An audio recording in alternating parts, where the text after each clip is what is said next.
ਨਾ ਕਰ ਬੰਦਿਆ ਮੇਰੀ ਮੇਰੀ, ਤੂੰ ਏ ਖਾਕ ਦੀ ਢੇਰੀ।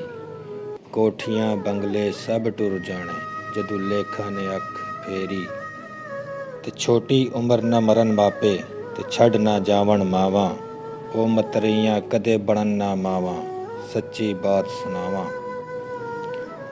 ਤੇ ਕੱਲਾ ਛੱਡ ਗਏ ਟੁਰ ਗਏ ਸਜਨ, ਤੇ ਕਰ ਗਏ ਬੇਪਰਵਾਹੀਆਂ। ਮੁੱਦਤਾਂ ਹੋਈਆਂ ਸੁੱਖ ਦੀਆਂ ਘੜੀਆਂ, ਫੇਰ ਨਾ ਮੁੜ ਕੇ ਆਈਆਂ। ਜ਼ਾਤਾਂ ਦਾ ਤੂੰ ਮਾਣ ਕਰੀ ਨਾ, ਕੱਢਦੇ ਸਭ ਭੁਲੇਖੇ। ਬੁੱਲੇ ਵਰਗੇ ਕੰਜਰਾਂ ਦੇ ਘਰ, ਸੌਦੇ ਢਾਉਂਦੇ ਵੇਖੇ।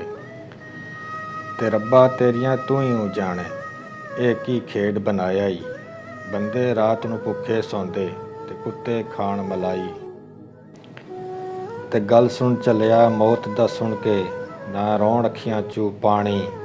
ਟੁਰ ਗਏ ਨਬੀ ਮੁਹੰਮਦ ਸਰਵਰ, ਮੰਤਕ ਤਕਦੀਰ ਰਬਾਨੀ। ਤੇ ਲੋਕਾਂ ਦੇ ਹੱਕ ਖੋ ਖੋ ਜੋੜੀ, ਕਿੱਥੇ ਗਈ ਕਮਾਈ। ਹੁਣ ਪਛਤਾਨਾ ਹਾਂ ਕਿਸ ਕੰਮ ਦਾ, ਜਦ ਚੋਰ ਲੈ ਗਏ ਰਜ਼ਾਈ। ਤੇ ਲੈ ਉਹ ਯਾਰ ਹਵਾਲੇ ਰੱਬ ਦੇ, ਦਿਓ ਇਜਾਜ਼ਤ ਰਾਹੀਆਂ।